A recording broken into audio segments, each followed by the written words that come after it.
po ulit ang update natin para sa lagay ng ating panahon. Ngayong hapon po ng July 16, 2024 na kung saan sa ngayon ay patuloy pa rin po tayo na napapalibutan ng iba't ibang weather system. Mayroon pong habagat sa kanluran na hinahatak pa rin ng bagyo na nabuo dyan sa may West Philippine Sea at easterlies naman sa silangan ng Luzon at may dalawang banta pa rin ng sama ng panahon na nandiyan po sa silangan ng Mindanao sa loob at labas ng ating area of responsibility. Ang nasa silangan po ngayon ng Caraga ay nagpapaulan na ang trough nito sa malaking bahagi ng Eastern Visayas at tumaas na rin ang chance nito na maging bagyo between 12 to 24 hours. Lalo na po at mag-i-stationary yan dyan sa karagatan at makakapag-ipon pa ng lakas na nagbabanta na mag-landfall dyan po sa may Eastern Visayas at Bicol region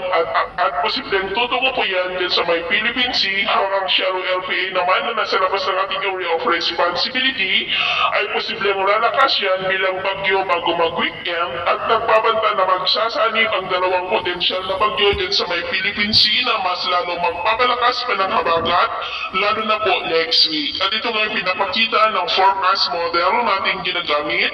hanggang po sa susunod na 2 linggo. At sa lagay ng ating panahon ngayong hapon,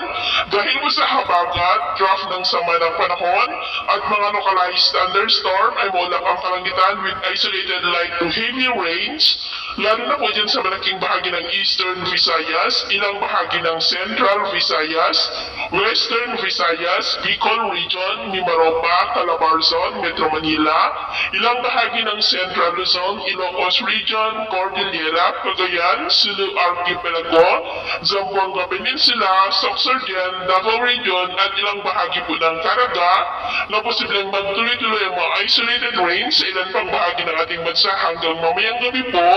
Kaya mag-ingat po tayo sa posibleng banta pa rin ng mga pagbaha at pagguho ng lupa.